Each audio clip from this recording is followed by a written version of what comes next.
Hey everybody, welcome to Geekoholics Anonymous, episode 157. I'm your host, Rico, here with my co-host, Mr. Dane Cody. Mr. Dane Cody and I get together once a week, talk about video games, TV, movies, and or whatever the hell we like. Welcome back, everyone. Thank you for lending your ears for an hour, maybe two. I don't know. Sometimes we ramble a little bit and get off the rails, you know. Yeah. Usually we start the show with some what you've been playing, get into some news and stuff, our public service announcements, and free for all section. You can obviously find this podcast where all fine podcasts are sold, which is they're not sold anywhere, but they're available everywhere. Yeah. And yeah, that's about it. Let's get into this bad boy, Dane. I have been getting ready for a garage sale.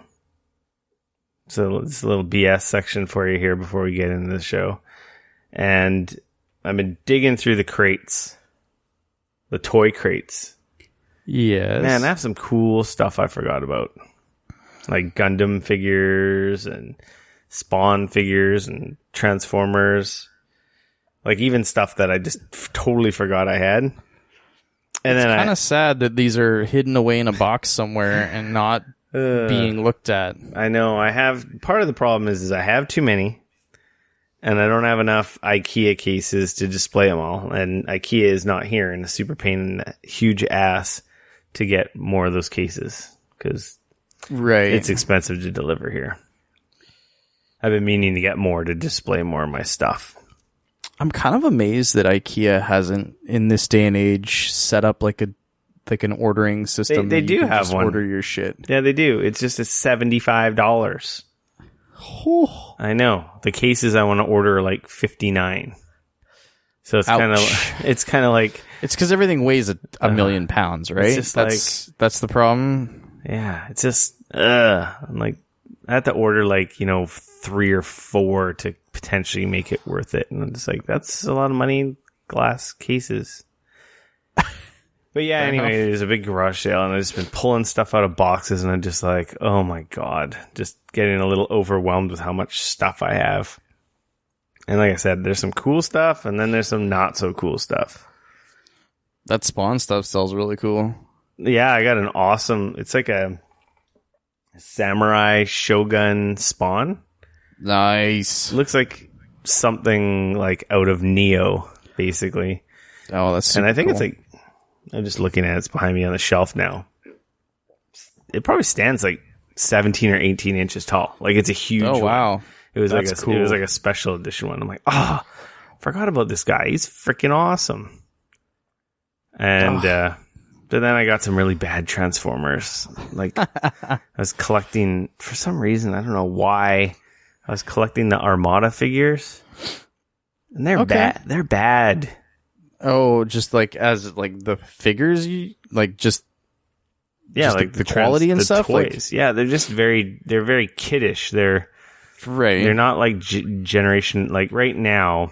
The current series for the last few years, you've had Combiner Wars, and then Titans Return, and then what is it now? I can't remember what it is now. Power of the Primes, but they're all like Generation 1 inspired. Right. So it's all the classic guys you love with more detail than the original toys. Not quite Masterpiece quality, which is they have a whole series called Masterpiece, which are like $150, $200 figures that are like super detailed, show accurate, but like amazing. These are like your less expensive, but Soundwave turns into a boombox, and Prime looks like Prime from the movie, and Grimlock and stuff look like more modernized versions of the old ones, and they all look cool. They have awesome robot forms, pretty good alternate forms. Actually, the Dinobots even combined into that big combiner that was in that stupid mobile game we used to play. That's pretty cool. But anyway, that series is awesome, and that's the modern stuff, and I've been collecting that stuff. Right, okay. But at some point in time frame, like back in the day, they used to have a series called Alternators or Binaltech in Japan, which is a really cool series. They were real licensed cars. So, like, yes, I have 2 of those. Yeah, like, for example, Shockwave was a Mazda RX-7 or an RX-8 or maybe an RX-9. I can't remember. I have 2. One of them is a Subaru Impreza, and the other one is a Dodge Viper. Yep, Smokescreen, I think, is the Impreza. And who is the... And they're all metal, and they're really nice. The guy who's a friend of mine gave them to me, actually. Yeah, the guy who's the Viper, I think that's Sideswipe, who originally was a Lamborghini in Gen 1. But yeah, they're all like, in their car forms, they look like the big detailed car models that, you know, car guys would buy, or Hot Wheels or whatever. But they're like large. I don't know what scale you would say they are off the top of my head. I have no idea. But then they transform into awesome robot modes, but that are also heavily inspired by what those guys look like in Gen 1. Right. You know, like same faces. You know, obviously their bodies are a little different because they don't necessarily transform into the exact cars that they were based on in the cartoon, because now they're more modern. Like, you've got Jeep Renegades, you got Dodge, I think Prime is like a Dodge Ram pickup truck. It's fine. There's Ford Mustangs, like the newer Mustang body style, you know, when they did the big revamp a few years ago. Yeah. And it's a really cool series. I can't remember how many of those I have, like 30 or 40 of them. I'm pretty sure I have that entire series, except for some of the recolors. Recolors really bothered me, so I kind of don't have many of those. That's fair. But anyway, so I'm looking up right now. I'm looking at the Transformers Armada stuff, and it's weird because the cartoon looks awesome. Like, some of the coolest. I don't think it was. Some of the coolest looking stuff, especially the comic books. Oh man, the comic books look incredible. But like the art and everything on that looks great. Like that stuff all looks really neat. I think the cartoon was CG. Doesn't look like it. Or is this very anime inspired? I can't remember. Yeah, it's super anime style. Which I don't mind. But you're right. I'm looking at a bunch of the toys. They look cheap as balls. They weren't cheap, but yeah, they just like the look of them though, like they're like big pieces of plastic and chunky wheels. Yeah. And I know what you mean. Like, they're not great toys for Armada. There's a couple figures that are randomly awesome. Like, that series did have the Unicron. Right. Which is that the giant Unicron that I saw down in? Yeah, I've seen it at a few places. Which is pretty cool looking. I think there's third-party, more detailed versions kind of inspired by that version, right? Which are probably super expensive. But, you know, for it wasn't that inexpensive. I think it was, at the time, like $100 or $150. Transformers Armada, the Unicron battles. Early 2000s. I just dug a bunch of those out, and I'm like, I don't think I could justify keeping these. The current toys funny that are you way that. Cooler. I've been cleaning out my office because I have not nearly enough space in my house, and I have a ton. Like, my parents and friends and stuff gave me Transformers over the years, and like some of which are dope, and some of which are just crappy. Like, just the super really. They just walked into a Toys R Us and they're like, Dane likes Transformers, and they bought some, you know what I mean? So like, I'm getting rid of a whole bunch of those ones. I'm keeping like the cool ones, but I'm getting rid of a whole bunch of them because I'm just like, they're still in the package. I gave one of my buddies, one of my coworkers at work, he's got like a little kid, and I'm like, hey, your kid into Transformers? He's like, oh yeah, I just got it. I'm like, cool. So I gave him a couple, and I'm gonna like give a bunch away. My wife is gonna give a bunch away at like she's gonna save a bunch of them and give them away at her Christmas party and stuff. But I'm just like, they're taking up space, and I'm not gonna ever Like they're just like you said, they're not great Transformers. Like they're just kind of the cheap chunky, ones. They look cheap. They don't have awesome. There's a couple that look awesome, have awesome robot forms, but most of them, for the most part, don't look very good. Right. Anyway, I got a little bit of anxiety because there's so many, and that's not. I have Energon. I have Cybertron. These are like series that came out after those ones. Right. Energon came out after Armada, and then Cybertron came out after Energon, if I remember correctly. I can't remember the order, but because Cybertron was the one that came out, and that one was all CG. Yeah. I didn't like it. Those toys, they got a little bit better, but compared to the stuff they're doing right now, it's not as bad as Armada. Armada is trash. Energon and then Cybertron get better, but they're still not that great. On the plus side, a lot of the Energon and the Cybertron I have are like still new in box. Oh, okay. Like they're not even cool. open. Whereas I open the Armada stuff. I don't know why. I think I got dropped on my head. I don't even, looking back, I'm like, why did I collect the? I guess because there was such big lulls. I think the Masterpiece series just started, and then the Binaltech series ended. And I was just like, I just was having hoarder affliction. Or whatever. Anyway. Sometimes you go through phases, right? I don't know. I've been there, man. There's a garage sale. We're having a big neighborhood garage sale this weekend. Yeah. Like, apparently it's like 30-something houses or more in the immediate neighborhood are going to have garage sales. So right. It should draw a lot of traffic. Basically, not that anyone... Well, there's a few of you who listen. If you guys want my junky Transformers, some of them will be on sale for cheap.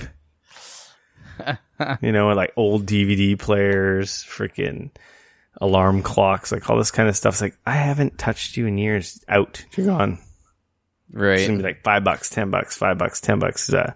I don't know. I was figuring with my figures, you buy 3, get a discount. Fair enough. Buy 3, get 1 free or something stupid like that, just to get rid of it all.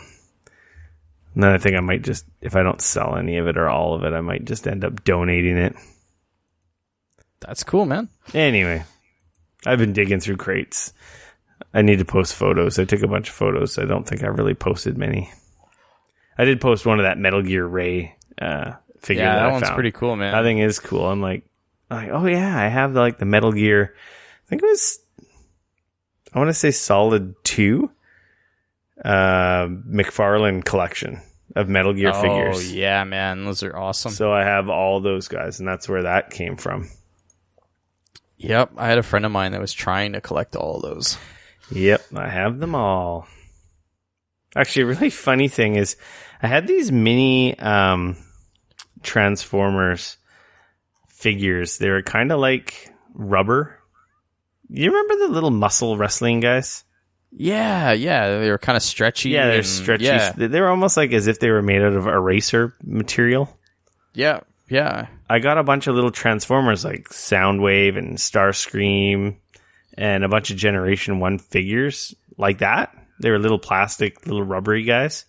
And interesting. I think they were from Japan. They were like super cheap. I don't even know how or when I got them. Anyway, they all melted. Really? Yeah, they like melted and like dissolved and looked weird. Like the plastic just, I guess, deteriorated with age. Huh. Yeah, it was really strange. I'm like, what the hell? I'm like, okay, I guess that's going in the garbage. That's crazy. Yeah, I thought it was really weird. I just maybe like a chemical reaction or breakdown from their age. Some of those apparently don't age real well. I wonder what's in that plastic. I guess with that derailment, we can get back on track to video games. And Dane, yo, what have you been playing? I've been playing a few things, actually. Yeah, you've been playing tons. Me, not so much. You, lots. Well, part of it was we had Monday off. It was a holiday here in Canada. Yeah, that's right. Long weekend. I went to the freaking parade, the Victoria Day parade. Yeah, you got kids. You got to do stuff like that. It was actually kind of cool. Yeah. They had that's good. Sorry to interrupt. It's going to derail us again here. They had a freaking jet fly over the parade, like as the commencement or like like a CF-18 launch. Yeah, I have never seen a jet fly that low before. I swear, even in an air show. Really? It was really low, and I was like, it was really loud. My daughter got like terrified; she started crying. But like you could clearly see the details. You could see writing on the bottom of the plane. Heck yeah, buddy. And I was just thinking, man, something happened? That'd be real bad. Because that's why some of those stuff that happens at air shows is such a problem. Yeah, it was freaking rad though. It like just I don't know how it snuck up on us, but it snuck up on us. It's like, oh Jesus Christ, there's a jet. Yep. It's because the sound's all happening behind it. And all of a sudden it flies over and the sound comes in like with it and it just washes over, right? I guess on its return flight, you could hear it coming because it must have been going slower. Probably, yeah. But on the first flyby, it was like, oh God, there's a jet. I didn't even have time to flip my camera on. Whereas I did get a clip of it flying by when it flew by the second time. It was freaking rad though. I thought that was awesome. That's sweet. Anyway. Okay, you can. Oh no! So we had the day off on Monday. So, my wife had to work because she's American, and they didn't get that day off because this coming weekend is a long weekend for Americans. I think the following Monday, Memorial Day. Oh, okay. So, I don't actually know if she gets the day off because the way that their holidays work is a little different than ours. But anyways, so she was at work, so I got the day off to sit at home in my underwear and play video games. Nice. Oh, it was fantastic. No doubt. So I took the opportunity because my wife was out of the house and I booted up my PSVR. Yeah, and went to no, my PSVR, not my Oculus. No, I'm just kidding. So yeah, I played Moss. It's not a super long game. I played through the whole game in one sitting. Fuck, that game is incredible. Yeah, I like the demo. Like I told you, the demo is pretty cool. Is awesome. It is so whimsical and such a cool and unique thing. Like it's not. I was trying to explain this to a coworker earlier because we were talking about some stuff, and this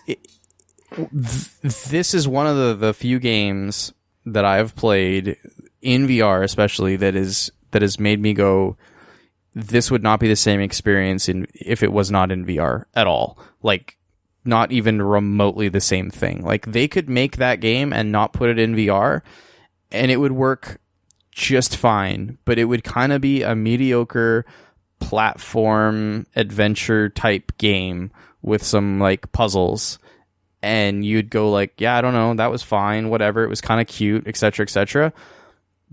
But that game fucking works in VR. Like, it is so good. Did you buy it physically or digitally? Or it's only digital? I bought it digital. Yeah.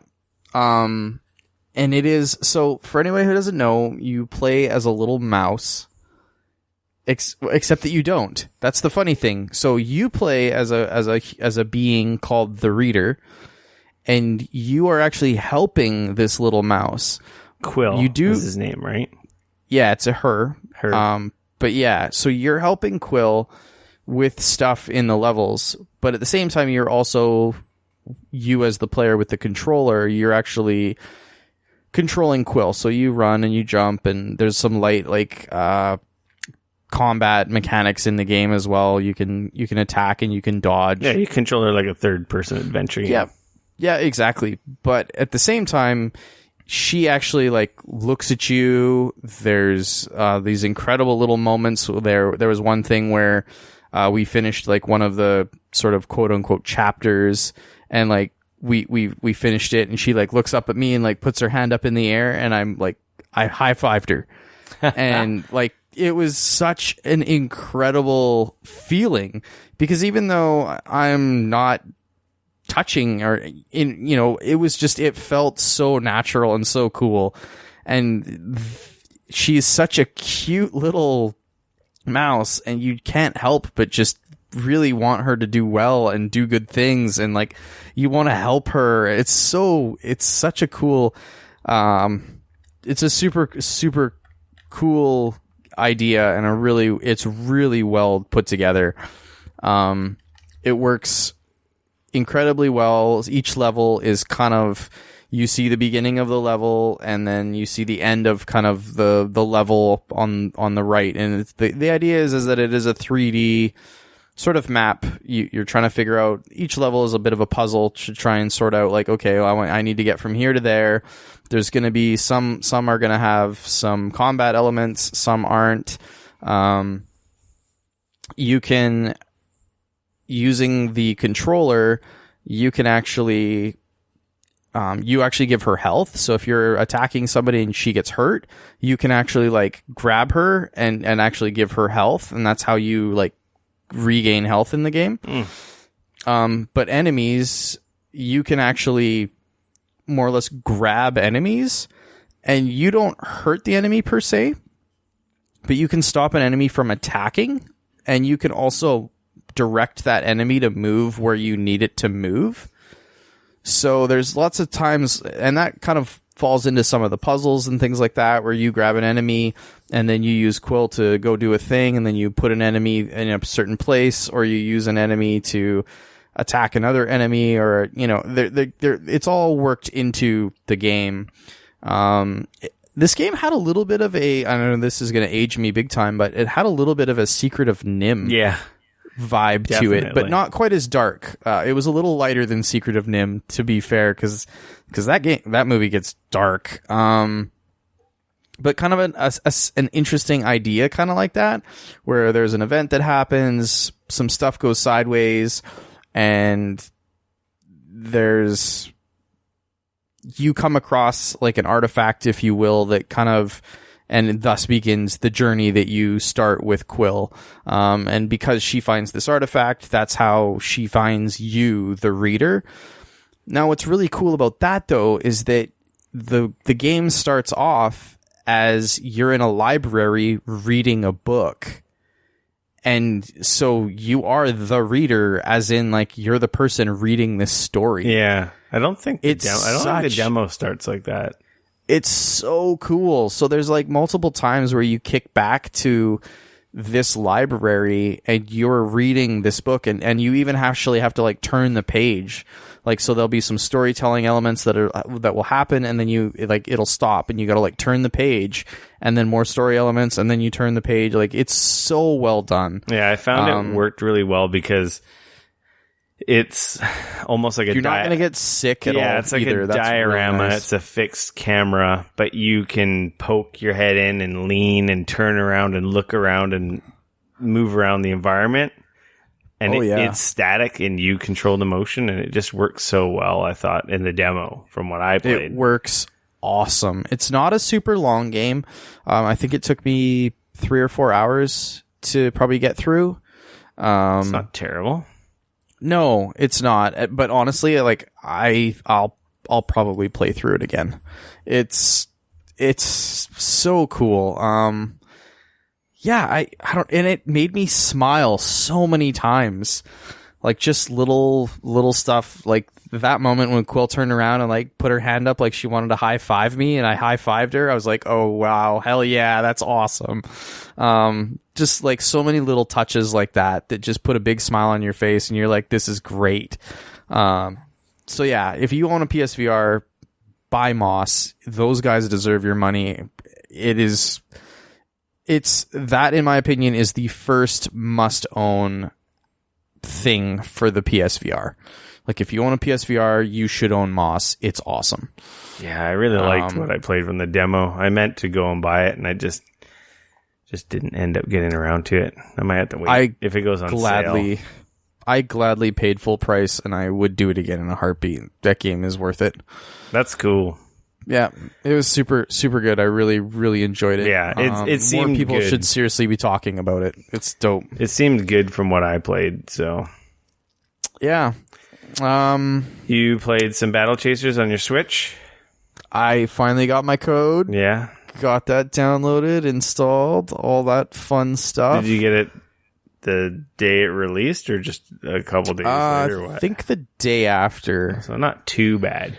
No, I got it installed, played through the first bit till you have to go more or less to the first dungeon. And then I wanted to play some other things because I was just kind of curious. At that point, I knew that I've got some sort of traveling upcoming. Yeah. So it'll be the perfect thing to take with me and play while I'm on my journeys this weekend. We talked about it a lot last week, so we don't really have to go into it. But how do you like the Switch specific port? Like, did you notice anything or anything bother you about it, or do you think it's just fine like I was saying it was? Because you've played a lot more than I have, and I think you played on PC, right? I have, yeah. The frame rate in a few areas you can definitely tell like it's fine and it works because those aren't areas that you need the frame rate to be high. It's not like it's just wandering around certain areres of the overworld, like it doesn't stuff like that necessarily affect combat or or gameplay even for that matter. Really, there was a few areas where you definitely could tell like, oh, this is chugging a little bit. I actually found the loading to not be bad because once the game loads up, I found like jumping back and forth between battles and in and out of battles is incredibly quick. I was really surprised with how well, like, I was on the overworld, I'm wandering around, I grab it, go into a battle, I do the battle, I jump back to the overworld, I move on. That stuff I was like really impressed with. Like, it was fairly fluid in and out, not, in my opinion, not much worse than it would be on a PC or, like, that was great. I was like, oh, this is fantastic. So if it's only the main load into the actual dungeon and out of the actual dungeon, or the initial load into sort of the game world, then I'm super happy with that. That's not bad at all. Initially that they were bad, but then of course I went back to the PS4 version. I'm like, oh, they're pretty much identical. So I thought it was an issue because I hadn't played the PS4 version in a while, and you don't remember load times really. I don't know. For sure. You might if it. Well, depending on the game, some games you're like, I remember those load times. I guess if it traumatizes you, but for some reason in my mind had it that the PS4 version just didn't load. That it was like as if I was playing a PC game. And then I went back to it and I was like, no, these are long just like the Switch. So like that's not a bad. Yeah, I think it's a great port. It's super good. If you own a Switch and you're looking for something, I would still highly recommend picking that up. Anything. No, it looks great on that screen. Like I said, it runs a little bit harsh in certain places, but honestly, it's not. That's not it is a knock against it, but it's not an awful thing. Yeah. So sorry about that. I couldn't get to my cough button in time for that sneeze. It just beat me down. How dare you? I don't know if we can do this podcast anymore if this is the kind of unprofessionalism that I have to deal with. I should get like one of the floor pedal ones. I don't think I could even do that. Ooh, I don't know if I could either. You'd probably have to like rig up a different kind of software or something. I don't know. So I played those, and then I don't know what my deal is. In my head before the long weekend, my mind, I was like building up. I was like, okay, Monday, I'm going to spend all day at home. I'm going to play God of War all day. That is going to be my jam. And instead, I played Battle Chasers in the morning. Then I played Moss for most of the day. And then when I finished playing Moss, the whole weekend, I was on this kick to play Ghost Recon Wildlands. And that game, it's like every time I get into it, it is honestly one of the best sandboxes that is out there. And that's, I think, the thing is it's such an awesome sandbox. Like, I think I've got 24 or 26 hours into that game now. I'm only at like 37% of the story done. The game is massive. It is fucking huge. It is honestly got to be one of the biggest open worlds that I've ever been Easily. to, and like it's so big. Like I think each one of the like little cartel guys' regions could be like a PUBG map. Like it's so big, And there's like what 20 of them. More. Yeah, and every time like I think I'm like, okay, cool, I'm gonna take this guy out, and I'm like, oh sweet, I took that guy out. And then I look, I'm like, oh, there's only 4 more that I have to do before I can even attack that boss. And then when I can attack that boss, then I can finally attack that boss, and I have to do that 5 more times before I can even attempt the final boss. Like, this is ridiculous. Yeah. It's so big. That being said, like, I will say they changed the way the helicopters fly in that game for the better. Holy crap, for the better. They were impossible to fly before. They're so much nicer to fly now. You can actually fly them with a keyboard and mouse now. Yeah, I still use like a controller just because it's so easy to fly them with a controller. It's like night and day. That being said, I hate the way the airplanes fly now. It's like they made the helicopters fly a lot more like an arcade game, which is awesome. But the airplanes still fly like they did originally, and it sucks. I hate flying in the airplanes. I don't think I've ever flown an airplane in that game, honestly. There's a bunch of those missions where you have to like steal a plane. Like you have to capture either the medical supplies or the technology or whatever it is by stealing an airplane, and that's how you get like 2,500 medical or whatever. And like I tried to steal an airplane on the weekend, and I promptly crashed it into the side of a mountain, and that was on me. And then the second time I did the same mission after it had sort of reset itself, I was doing really well, and I thought that earlier in my play session, when I blew up all of the anti-aircraft missile launcher things that were around this big fort thing, that I figured that they would stay that way. But unfortunately, apparently they didn't, and they respawned, which was actually really annoying because you don't say, because they blew me up because your fucking airplane is like, it's a tiny little Cessna, and one of those missiles like blasts you out of the sky, which sucks.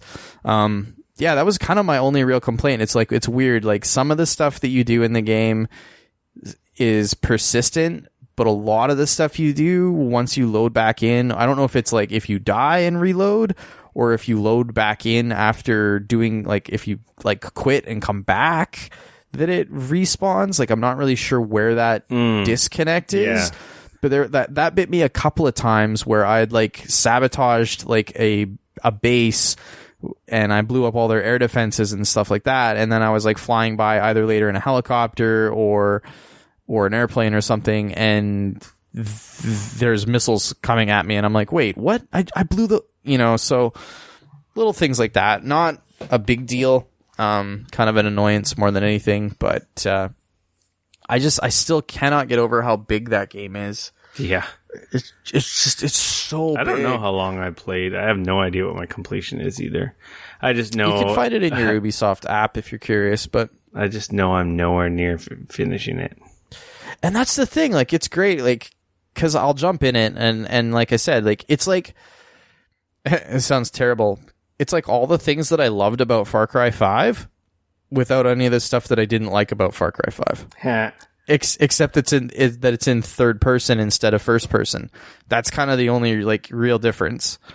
And I shouldn't say all of the things that I liked about Far Cry 5, because they are different games, and, like, they definitely have a different vibe, and stuff like that. But like the thing that I loved about like that big sandbox world where I can jump in and like, if I want, I can super stealthy, like sneak through this base and like steal this metal or pick up this weapon and then like stealthily like disappear into the night.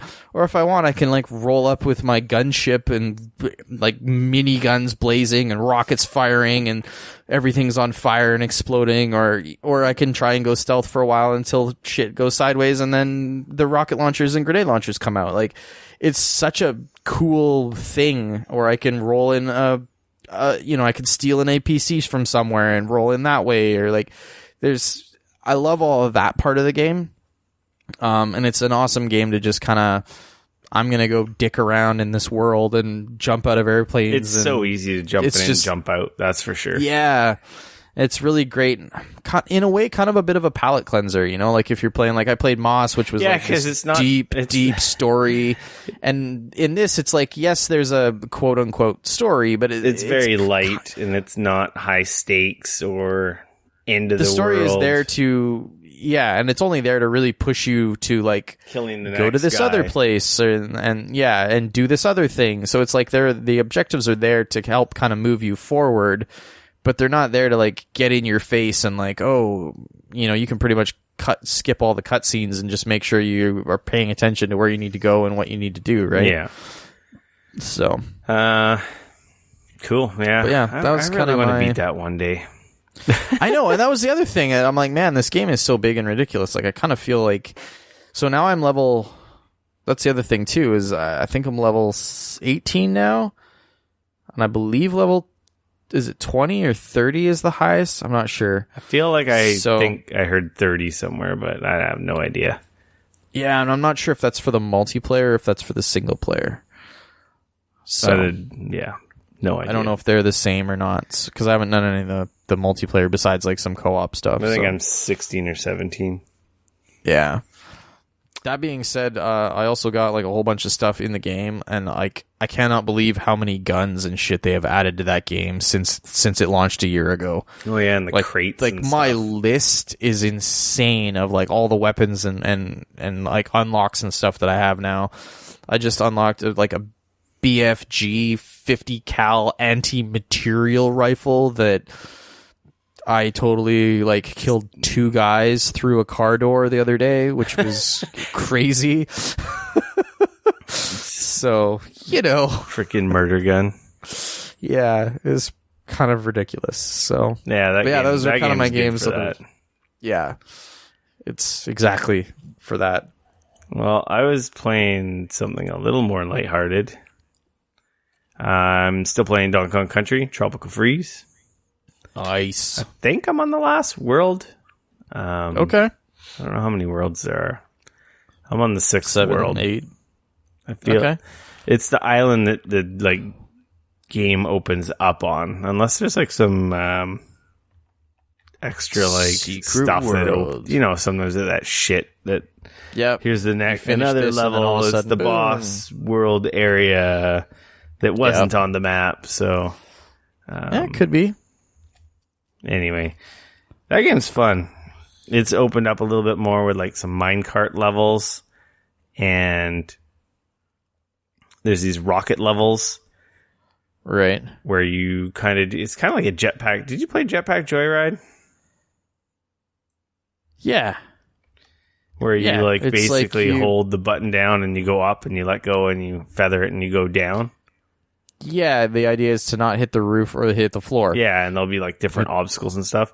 So there's these rocket levels where Donkey Kong's like flying on it's basically like a rocket barrel. So it's like Flappy Bird. Yeah. Those can be pretty fun and infuriating. Like the game's not easy. Like I've died on some levels like 10, 20 times. It's not really a big issue because like I have 100 lives right now. Right. But it can be quite testing, that's for sure. It's almost like memory, like there's so much stuff going. It's like, hey, I gotta go down here, up here. It's like, god damn it, I went up, and then you go almost like Battletoads. You remember Battletoads, the racing level? Oh man. Except for not as punishing as that, and meanwhile you're navigating these levels. Specifically, the minecart levels and these rocket levels, they're kind of more like on rails, like vehicle levels, right? Meanwhile, all this crazy stuff's happening in the background. You're like escaping stuff, or there's like a enemy boss kind of type vehicle attacking you the whole level while you're going through, and they're really neat scenes are playing out. They're so cool. Okay. It's a beautiful game. Wow. So it's so impressive. When I play it, it's like, oh yeah, this is a real game. This isn't like the throwaway. Like sometimes, like when I play the Switch, I feel like I should be playing like DS quality games. But like it's a console, and I said that last week and the week before, and I keep forgetting that the Switch is a goddamn real console, and it blows me away. Right. The game, I didn't realize, has co-op. Oh, yeah. I imagine that co-op would probably be really difficult. Yeah, I mean, the co-op in the original game is not easy, I'll say that. I haven't really played any. I just looked into it because my cousin was talking about buying the game, and I'm like, oh, it's an awesome game. But I'm like, he's talking about getting it co-op for him and his wife to play, and I'm like, you guys might get a little frustrated with each other because it's a tough game. Right. It's not like happy-go-lucky like New Super Mario Brothers. It's definitely, there's a challenge to it. Yeah, I'm definitely in the tail end of this game. I just found in the wiki here. I think I'm on level 6-5, and there's 7-3. So yes, there's like that extra little thing at the end. Okay, fair enough. Yeah, it's a rad game, man. If you missed it on Wii U, I totally recommend it. But it is not. It's on my. I might. Yeah, I might. That's a problem. It'll never go on sale. Pick that one up. I know. That's the one thing that drives me absolutely. I fucking hate that about Nintendo games. Is like I get what they're trying to do, but it sucks. Unless you can buy it used, but I don't know. Even then, yeah. I don't know. It's a cool game. It's not the longest game because I don't think I've been like plugging it away at it too harshly, and I'm near the end. I was hoping to finish it before tonight, but that didn't happen. Getting ready for the garage sale happen. I did beat SteamWorld Dig 2. Actually, that's why I got into Tropical Freeze. I beat SteamWorld Dig 2 last week. Still had more to that itch that you wanted to have scratched. After we record. I think I beat it the day after we recorded. And then that freed up playing that on Switch, and then I just deep dove into Tropical Freeze. But beating SteamWorld Dig 2, now I'm kind of like, I need another freaking Metroidvania, man. I need to get my fix on. So I dug out all my DS Metroid games. And actually, today, I just kind of jumped between the three of them on my 3DS. I was like, I don't remember these games. I'm like, I remember really liking them. And I just jumped between all three of them today. And I don't think I actually beat Order of Ecclesia. I think that's how you say it. Is that the last one? I think that's the last one. I don't think I actually ever beat that one because I was looking at my save file, and I think it was like 50-something%, whereas the other two games had like 1,000% or 100%. So I'm like with a clear save file, and this one did not have a clear save file. So I think I might actually play this one.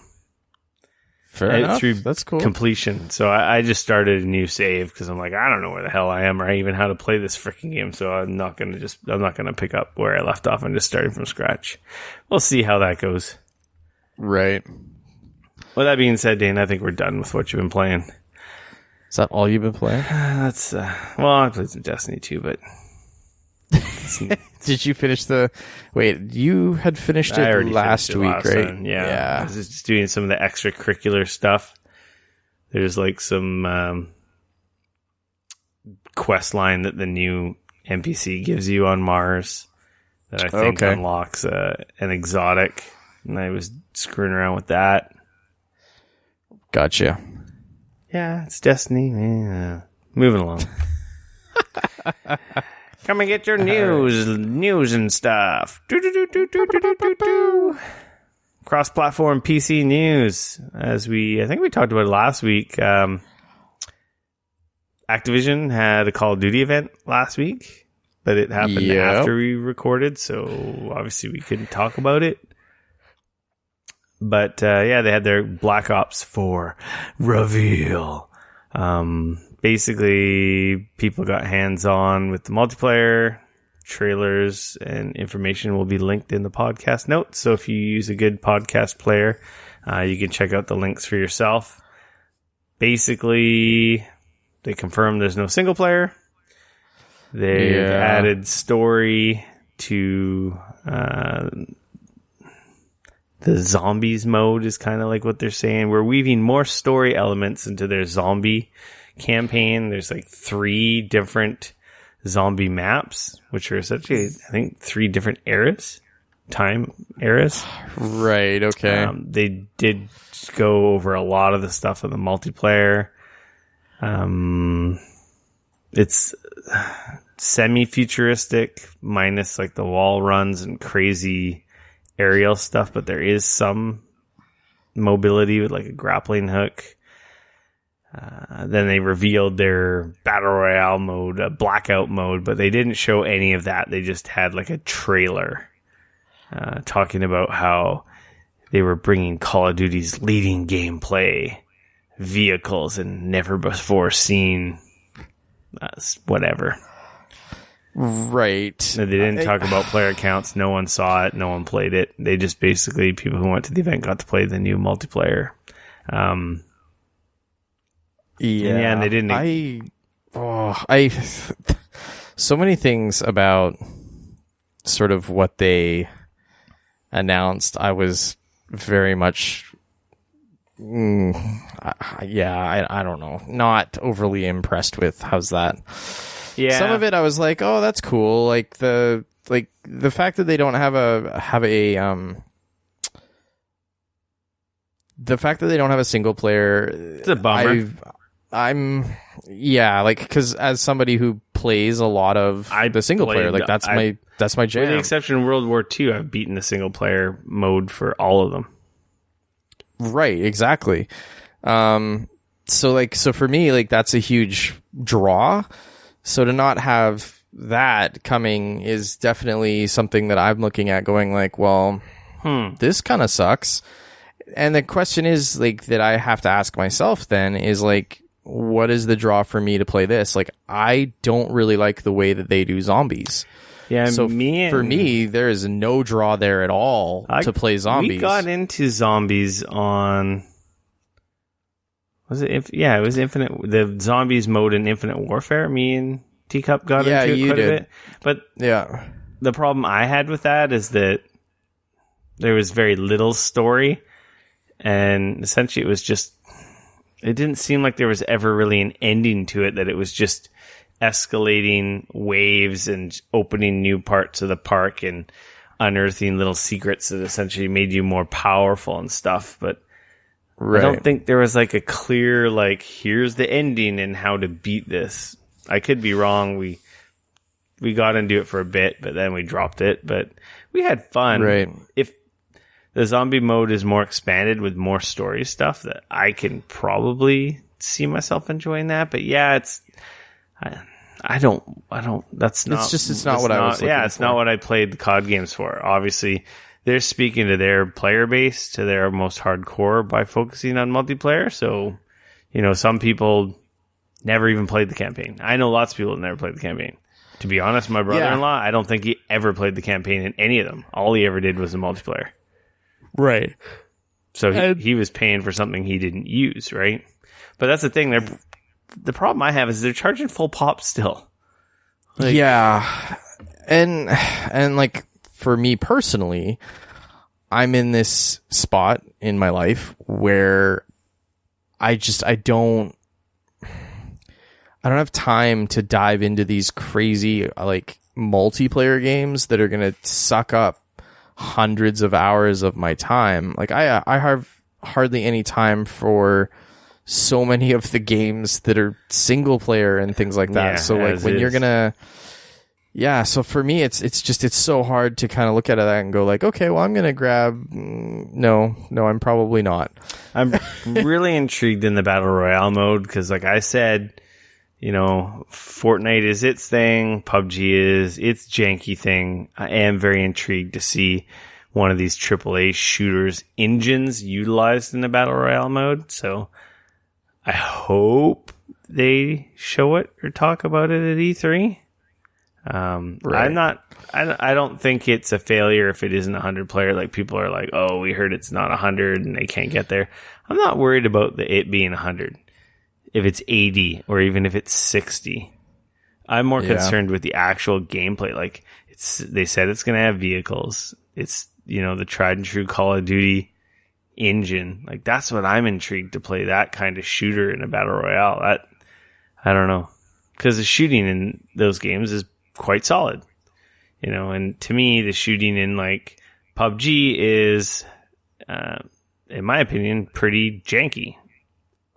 It's great if you are an Arma guy or you spend hundreds and hundreds of hours and get used to the frickin' bullet drop. But when you just want to play a shooter like you play Destiny, where you feel like where you're shooting and you're hitting stuff, except for in PUBG, is like, I swear I should hit that guy. No, I didn't hit him at all. I missed him 10 times. And it's like, that's just annoying. I don't care if it's realistic or whatever. At the end of the day, I find it frustrating and kind of bullshit, and it ruins the fun for me. That's why I like Fortnite, even though I hate Fortnite. It's just Fortnite, where I point is where I shoot. Yeah. It's down to reaction and not it's down, I don't know, I feel like it's more skill-based as opposed to luck-based, because there's so many, you see these highlight reels of PUBG kills, which are just like, that's just a luck shot. That's bullshit. You couldn't repeat that shot if you wanted to. Like these shooting guys in cars when they're super far away, headshotting and stuff like that. These guys couldn't repeat that, You could try 100 times and they probably wouldn't be able to. It's like, it's like fluke trick shots. But anyway, that's neither here nor there. So that's what I'm interested in, is like seeing this for like AAA shooter engine in the Battle Royale mode. But anyway, we didn't get really, we got an acknowledgement and that's about it. Yeah, I'm surprised. It's not surprising that, because I'm guessing that they're still trying to figure out what on earth their Battle Royale mode is going to fully look like how many players they're going to be. Like, I'm sure that they're working through all of that, but I was just amazed at how little information they did give about that stuff. Some people who went to the event that I follow on Twitter just seemed quite disappointed. Said the event wasn't, I don't know. I heard it felt very disjointed. Waited like 3 hours to play an hour of multiplayer, which was just nothing new. Yeah. Well, it was new, but anyway. The other big thing I will point out as well is that it is now no longer coming to Steam. It is it's on Battle.net. To Battle.net, which that's got to be... I'm wondering how their player base is going to take that personally, because I know a lot of people myself that they use Steam. If a game comes out on other things, they're just like, nope. I'm like, oh man, we should play Battlefield. And they're like, is it on Steam? I'm like, no, it's on Origin. And like, nope, I won't play it. And you're like, are you serious? And I wonder, the fact that this game has been on Steam for so long, I wonder how many other players that they have that are just the Call of Duty player that they buy Call of Duty every year when they see it come out on Steam. I'm wondering how many of those players are gonna, when it doesn't come out on Steam, are they gonna go hunt it down and look for it and get it off of Battle.net? Yeah.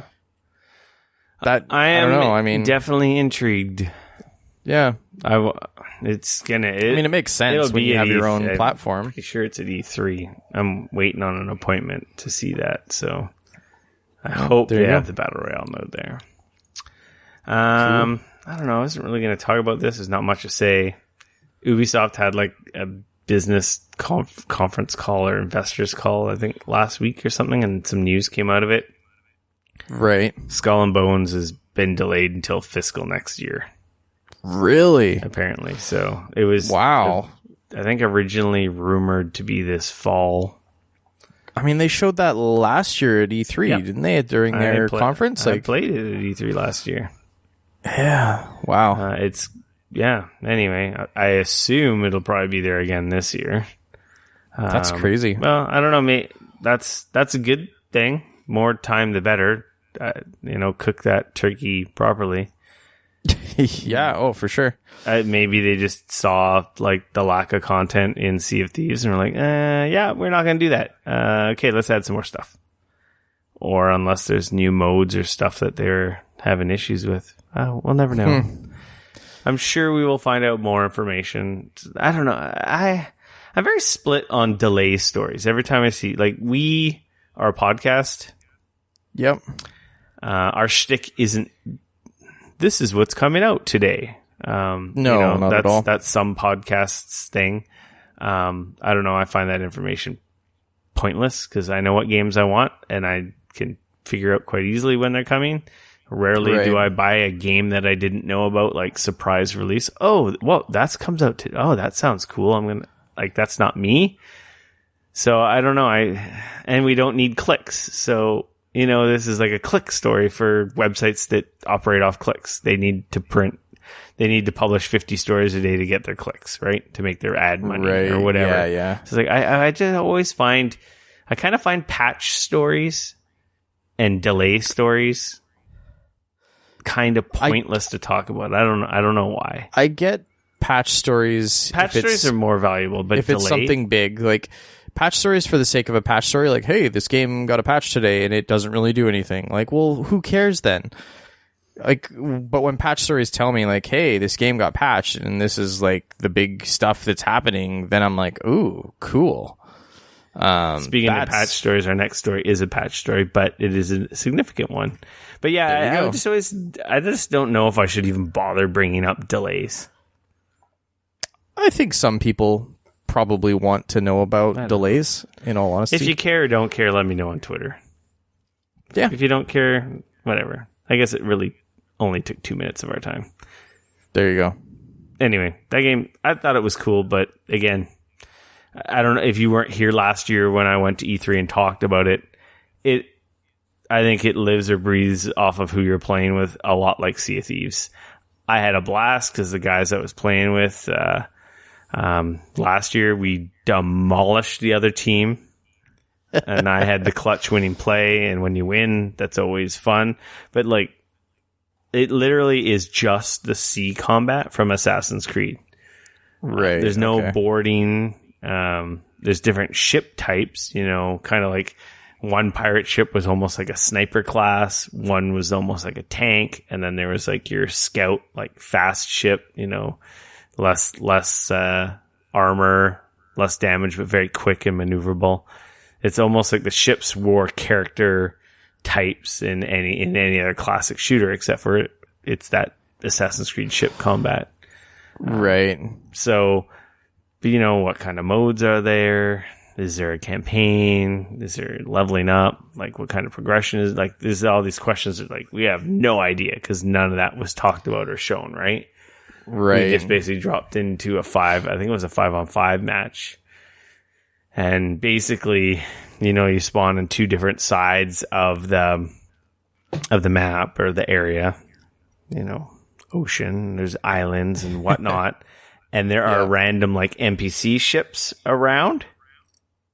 And you can destroy those and get their cargo or gold.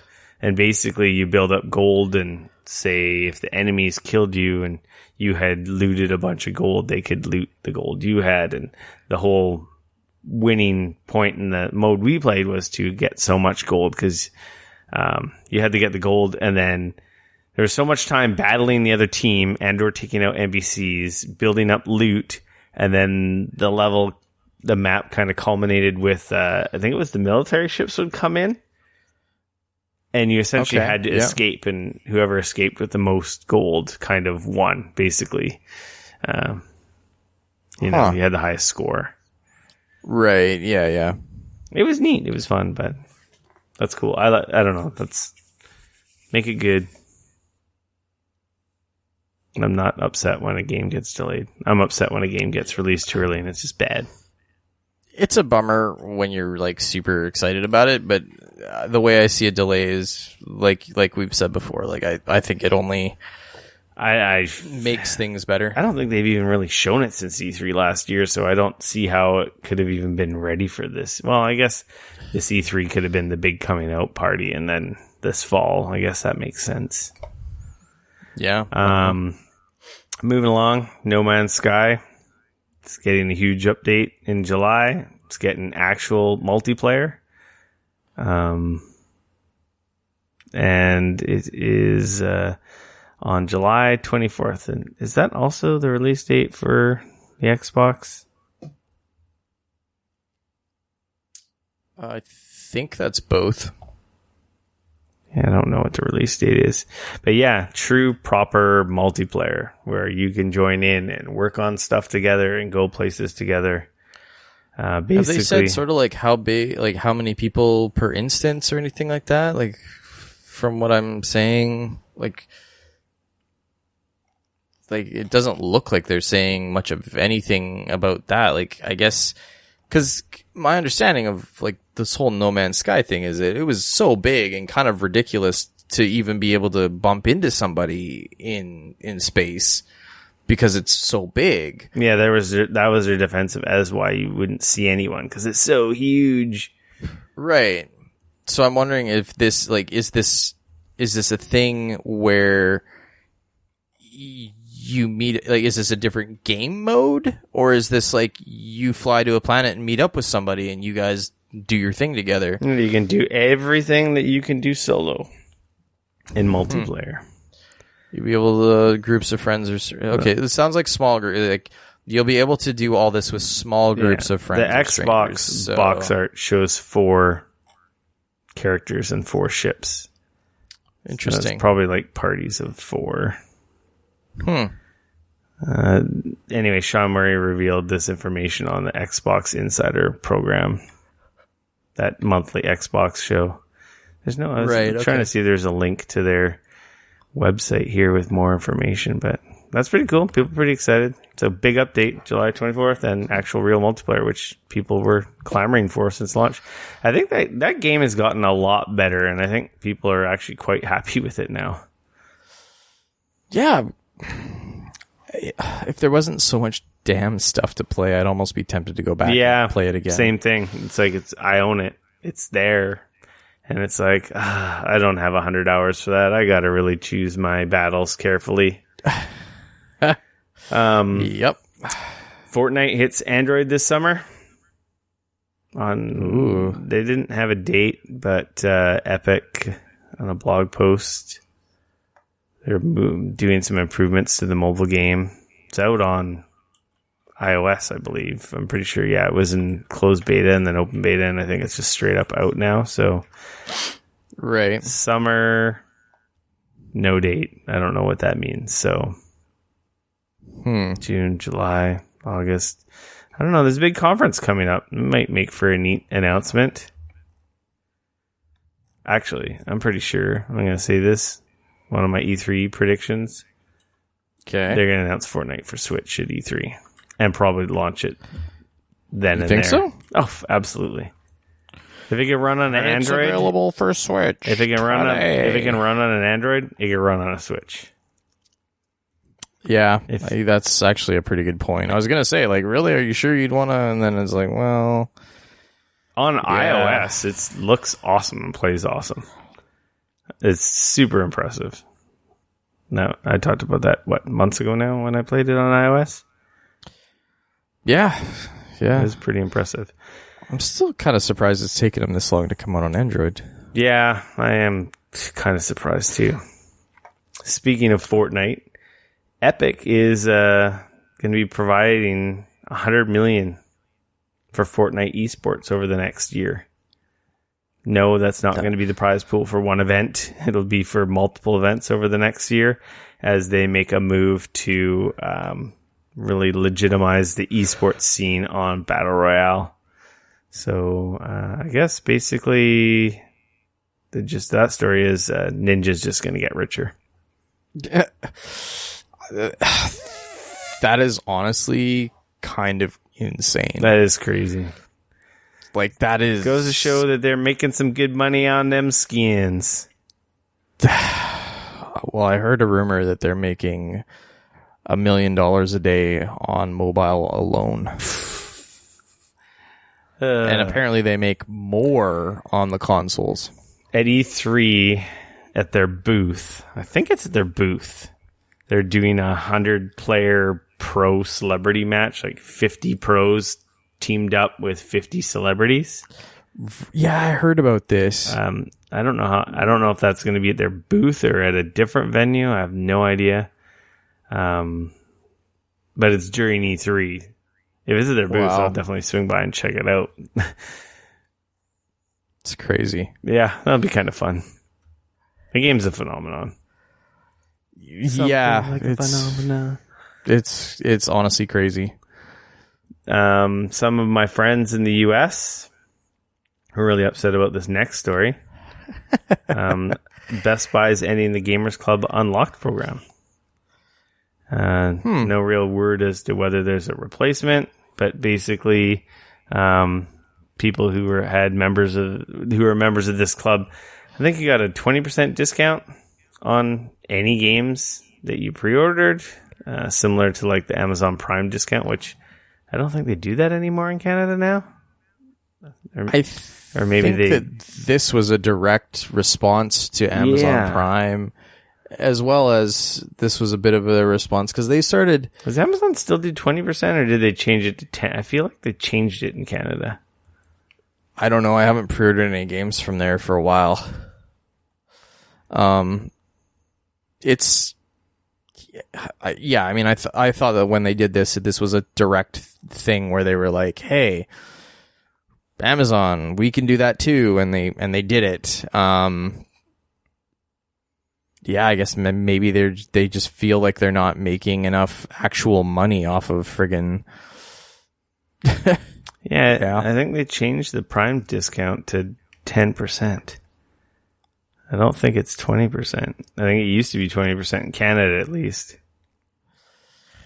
Yeah. I haven't pre-ordered a game in a while. Anyway, they're ending this deal. People are pretty upset about it. There's been a save GCU or Gamers Club Unlocked hashtag. I don't know if it actually trended or not. It was a pretty cool deal because, like, I was always envious because I'd always see Wario64 post deals online on Twitter. And if you were a Gamer Club Unlocked, you'd get like the 20%, and then it would like stack with like they'd get like $10 extra, like, you know, gift certificates as well. It always seemed to be Gamers Club Unlocked was you would always get the cheapest deal through that. Yeah, I would see or they'd have extra promotions and stuff would stack weird, and they'd always be like $5 or $10 less than the next best deal. And I was always envious because in Canada here, we don't have that. We had Reward Zone where, you know, every well, you could trade your games in, and like there was a whole thing. You earned reward certificates, but I think it was for every $400 you got $5. Oh wow, was it that bad? Yeah, it was not good. Wow, I wasn't a member. They had promotions where you got double points and triple points and this and that, and randomly, like when they do E3, they would have discounts on games. Plus, they would have that and get like triple, quadruple reward zone points, and it turns out you get for every game you bought, you got a $10. I think one year you may have even gotten $20 reward certificate for buying a new game. They may not have been discounted at all, but you would get the reward certificate, which would, in turn just force you to go back in the store and buy something else. So they knew what they were doing, right? Right. But our program sucked compared to the American one, and I was always like, I was always mad about it. So I'm not too upset, but if I lived down there and had that program, I'd probably be pretty pissed, and I would definitely be probably looking somewhere else. Like that 20% off the top, that's pretty huge when you buy a lot of games.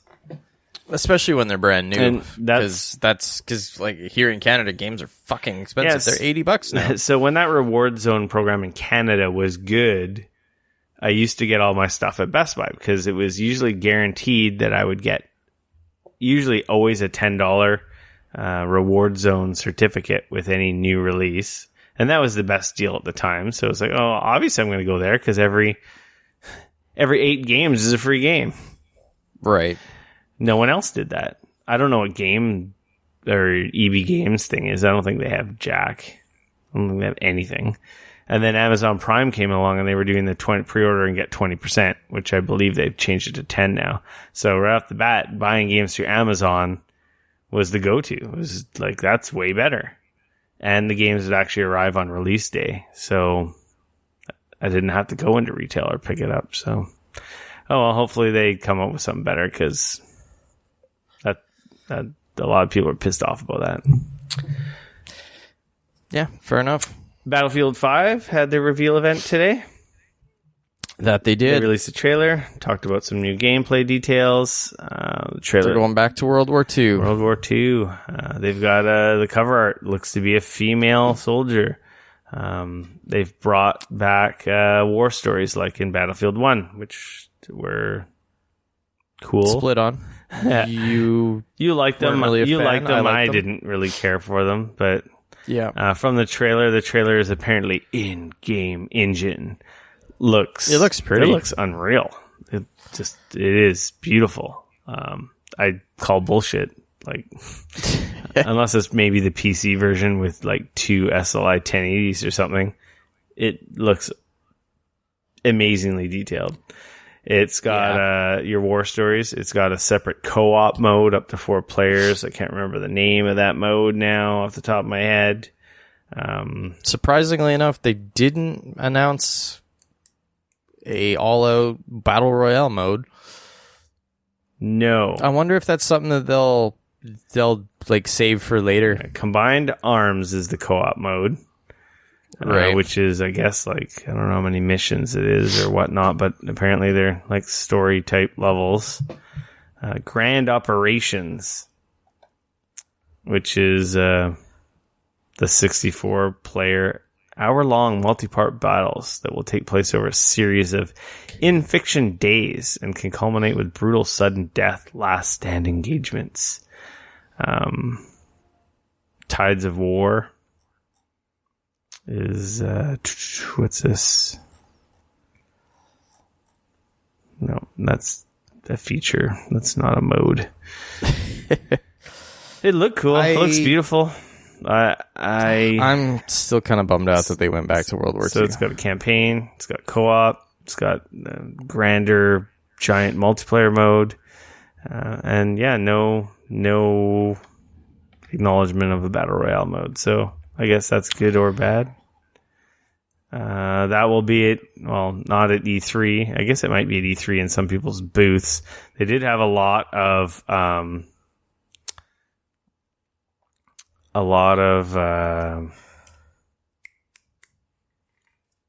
Xbox branding on their like reveal.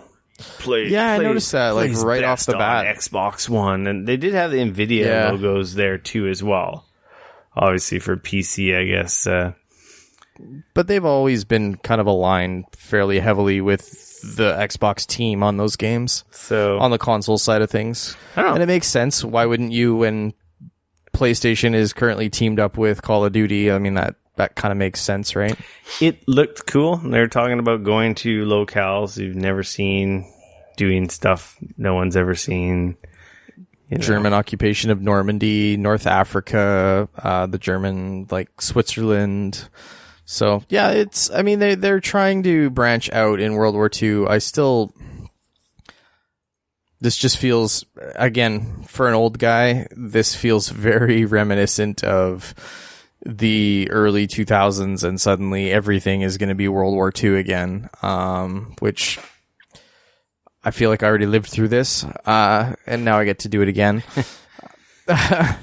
So, but that being said, I'm not going to pass judgment. We'll wait and see exactly. I don't know if I will get my hands on this at E3, unless it's in someone's booth. Well, which I assume with the Xbox branding, it'll probably be at Xbox's venue. Yeah. Because the EA thing happens the weekend before E3, and it's like, it's in Hollywood. I'm not going to be able to get to that shit. Just quit screwing around, EA. Yeah. Moving along to Nintendo news. Mario Tennis Aces has a demo this weekend, similar to the Splatoon Splat tests. I hate it when they do this shit. Yeah, it's not like, hey, you got to log in between this day, between this hour, and you can play it, and otherwise, fuck you. Yeah, it'll run from 6. You want me to drop everything? This weekend? What times? No, it's not this weekend. We line the eShop next week. 3-day long day multiplayer tournament starting early next week. The tournament's set to kick off June.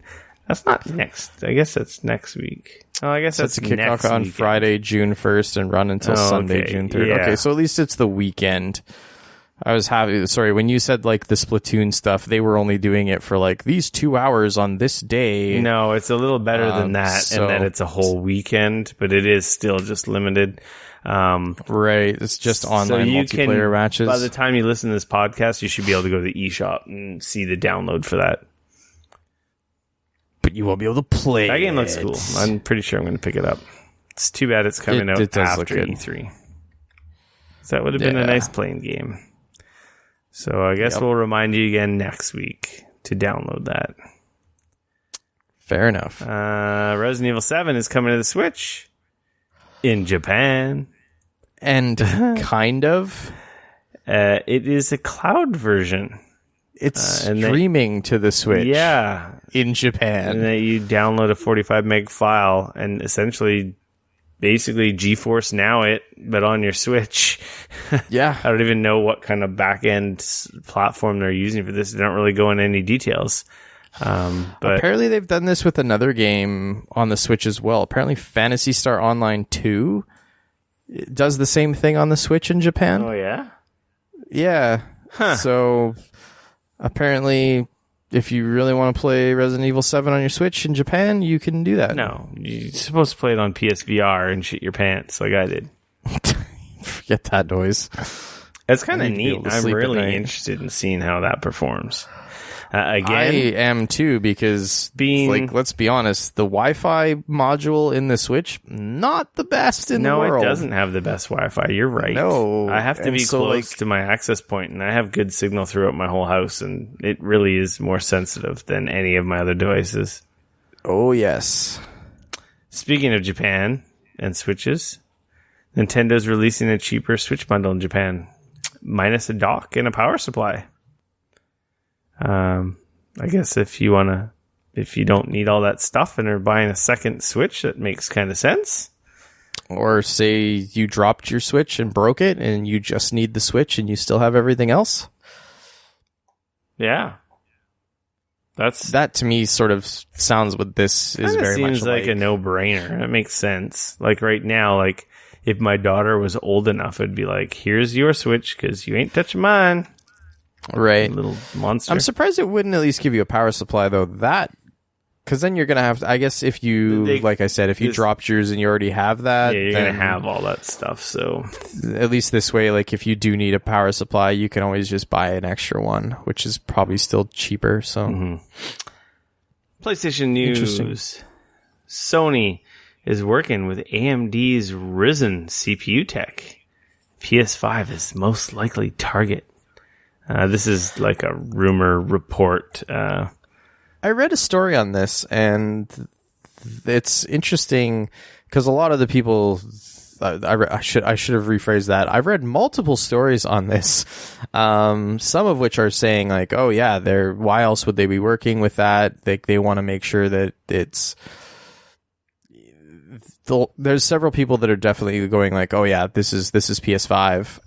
And then I actually read a couple other people saying like, well, AMD's Ryzen is out now. They're porting games to their systems. The people that they found that are currently working with the AMD Ryzen is somebody within Sony that helps other studios work on other things. Like it was a very, like he's a PlayStation programmer who's developing various other stuff. So there was a lot of like, this definitely was not a definite, like they're using Ryzen in their next in the next PS5.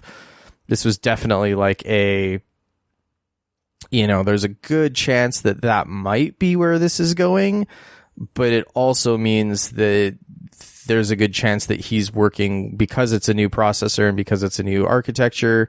There's, stuff that can be coming out of it to help games run on PC and other things like that currently. Yeah, and previous ones to how they can run better. Like, so yeah, it's like optimization for the Ryzen. Yeah, shit. Exactly. So I mean, I like, don't get me wrong. There's probably a good chance that this is. It makes sense. No, They've totally worked with AMD sense. already. It's all AMD now, right?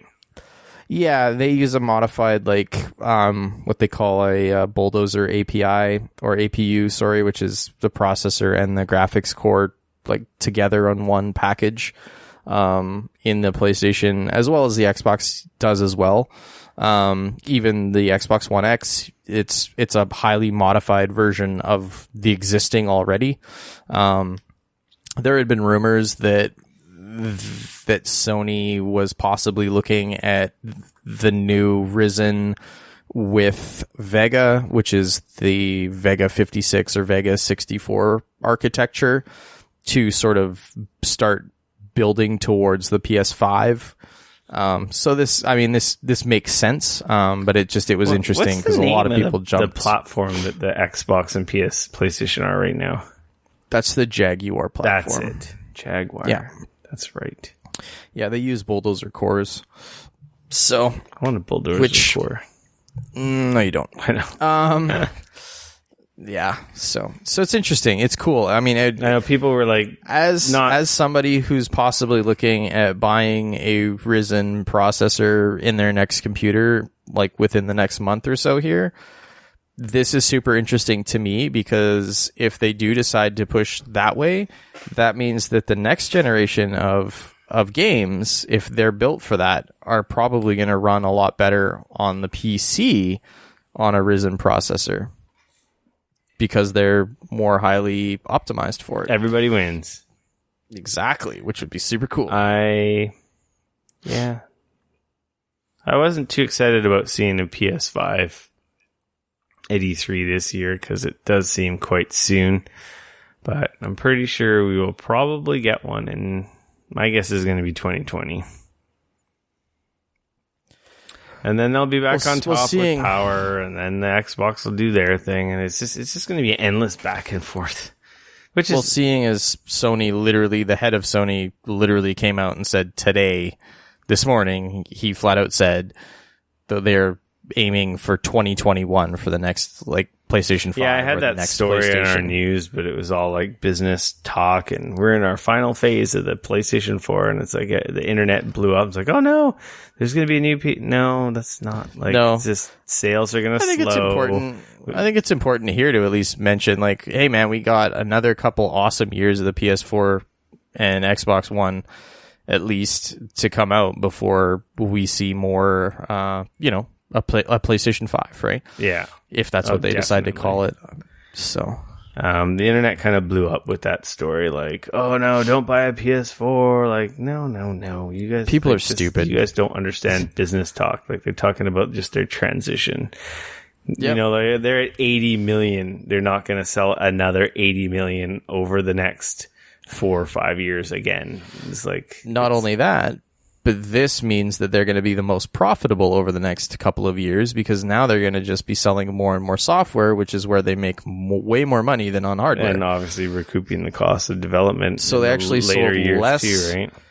They sold less hardware this year, but they've been way more profitable. So, I mean... So this story comes from the PlayStation blog. Introducing the Scuff Vantage, an officially licensed performance controller for PS4. I don't know why Sony doesn't just make an Elite controller and be done with it.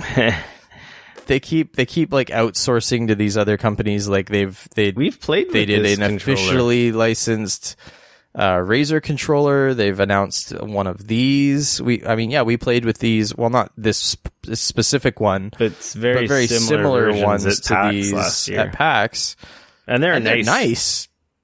Much nicer than what I think of those Razer ones and the Logitech one. Is it Razer and Logitech that released ones? I know Razer did. I don't know if Logitech did. Yeah, I was like, I didn't like those ones, and I like the way the Scuff ones felt, because they felt like a DualShock 4. This one doesn't look like a DualShock 4 form factor. No, it looks like an Xbox controller. It looks, yeah, very much so. It's got the offset, analog sticks. Yeah, it's like they took the PlayStation 4 and they crossed it with an Xbox One controller. Remapping, customizable thumbsticks with different heights, trigger stops, extenders. Choice $500. Choice of what? No, I'm kidding. $200 American, or $169 for the wired version. $169 for wired, $199 for wireless. So like $500 Canadian. You're not really far off there. No, I mean they're probably going to be almost $300 Canadian by the time you do the exchange rate on that. So rumor is we're going to get a new Elite announcement soon, if not at E3 for Xbox. I'm probably more intrigued into that. I really like the Elite. Like I said, I don't know why Sony doesn't just do their own version of this instead of holding off. And I don't know. I don't know either. It's kind of weird. I would prefer I don't know how you have to hold it to see, but I think the DualShock 4 form factor is perfect right now. Yeah, and I think with some paddles and some higher build quality and a little more sturdier controller and sticks would be something I'd be interested in. So like, I do like like I said, what the scuff controllers we handled at PAX did feel really nice, right? No, they did. They're definitely better. Better than your run of the mill third party crap. Yeah. Yakuza 3 and 4 remastered are coming to PlayStation 4 in Japan, which probably most likely they'll end up here because every other one has ended up coming here. Not much to say there. I got 6. I started it. It's sitting on my pile. I've had a hard time playing console games because I've been playing my Switch lately, so I got to go back to that. Awesome series. That makes a lot of people happy. Fair enough. Xbox. Sea of Thieves released a trailer for its upcoming content update May 29th on Xbox and PC. The Hungering Deep. Ooh. Sounds like a Kraken. They already have Krakens. I don't know. Maybe they're going to have more of them. Apparently. I never played it. It's a new mode. Oh, apparently it says something about Great Terrors of the Deep here. There's a trailer. That'll be linked in the show notes. I guess we'll find out in a week or so. I'll have to... At some point, I got to do my Game Pass and give that game a shot. I'm just curious about it. Yeah, I'm trying to hold off for them to kind of release more content. Well, that's the thing I was going to say. State of Decay just came out on Tuesday. And I just never After hearing everything about that game, I have already come to the realization that game is not for me. Oh, yeah. That game really got overhyped, or people were thinking it was going to be like the next savior for Xbox. Like, people forget it was a $20 Xbox arcade game, the first one. Yeah, and it's more like Zombie Apocalypse, the sim game, in a lot of ways than... Yeah, like it's almost more of a base building / management game. I like the first one. Yeah. So I might like the second one. I don't think it's for me. It's got its issues, but I really like the first game. My Game Pass is still active, and I meant to download it, and I meant to play it before we recorded, but it just didn't work out. So I'll have more to report next week, hopefully. Yeah. Fair enough. Did you see this new Halo arcade game? I did. It looks kind of crazy. Halo Fireteam Raven. It's exclusive for Dave & Buster's. It's a big sit-down Ford turret style machine guns with these giant 4K, 130-inch 4K display. It's kind of ridiculous. Picture the old Terminator / Aerosmith freaking shooter games from the arcades. Obviously, there's a lot newer versions of this, but I don't go to any of those Dave & Buster's, so I don't know what to compare it to. Yeah. It's an on-rail shooter with a big, basically machine gun. Yeah, and you shoot. It looks neat. And it looks super immersive. It looks really pretty. No, there's no Dave & Buster's in Seattle or anything, is there? There's not one around here. I know that. It says this summer. I wonder if this must be one in LA. There must be one in Toronto. Yeah, it says US and Canada locations. I know. I definitely know we don't have one. That looks interesting. That's came out of left field, that's for sure. Yeah. That's it for news, my friend. Let's move on to our public service announcements. Hey! Remember that Super Nintendo contest? Yeah. I picked a winner. What? So I'm not going to have to get another freaking SNES. So, for, I guess, disclaimer's sake, how I figured this out, as I had everyone in a list. I went to Google's random number generator. I punched in a number it has a little, I guess, an app, or I don't even know what you call it. You basically say, pick a number between 1 and what, and hit a button, and it does it. And yeah, it picked the number that matches our winner. Maxi Blades was the username on iTunes. Very cool. I will now track him down and or her and see about getting this system to them. Very cool. So yeah, that's our winner. That's Thank you exciting. to everyone who entered the contest, raised our awareness, bumped up our reviews. That was pretty sweet. Definitely been seeing some positive side effects of that.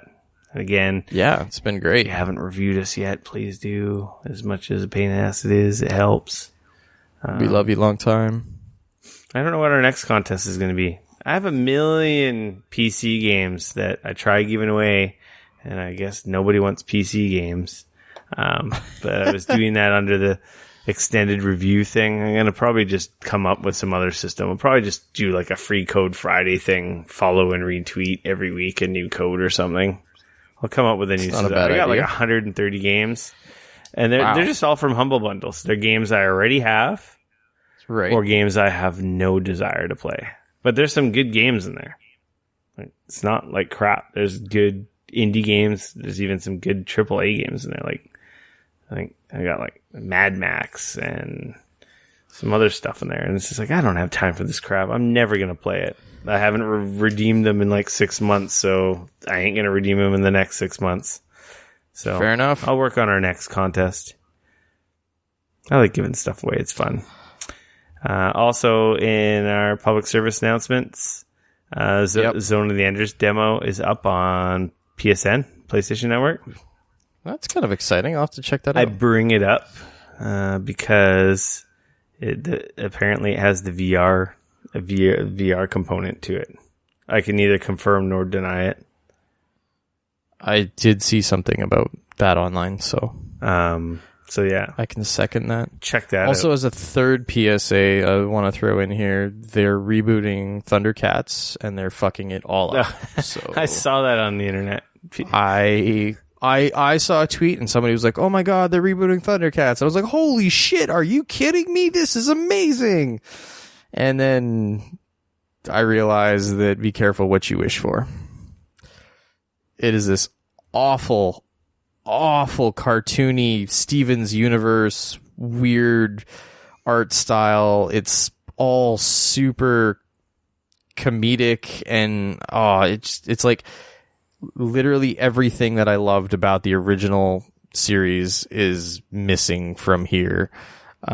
Which is a shame because when they rebooted it or tried to reboot it in 2011, the Cartoon Network reboot that was absolutely fantastic that got canceled after a season, which sucks because it was really good.